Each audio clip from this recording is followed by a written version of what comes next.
Assalomu alaykum do'stlar. Xudo xolasa bizda Namangan shahardamiz. Navbatdagi obyektimizda leksallarni qotirib, xudo xolasa bugun yakun kalitga keldik. Ko'rib bitta baho berasizlar. Juda darajada bir go'zal va neobычный stilda qilayotgan ishimiz bo'ladi. Stoykalari ham atak gapiraveradigan narsalar, xudo xolasa akalar. Agar mana sifatli ishlar kerak bo'lsa, bizdan jamoa aloqa chiqsangiz, sizlarni tez va sifatli bitkazib beramiz. Kanalga obuna bo'lishingizdan chiqmasin. Xo'p, akalar. Materiallarni ta'kidlagan bo'lsak, oldidagi gullari 6lik listdan qilib moshni holatda qo'yganmiz va stoykalari akalar ahamiyat beramiz.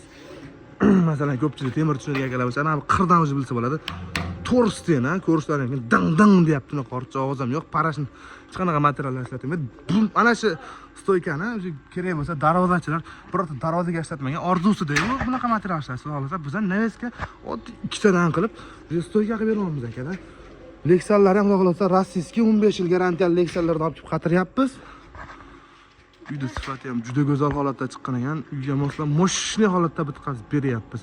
Xo'p, agar sifatli temir sohasi bo'yicha ustalar kerak bo'lsa, Metal Pro jamoasi aloqa chiqsa, ishlarini tez va sifatli bitkazib beramiz xudo xolasa akalar.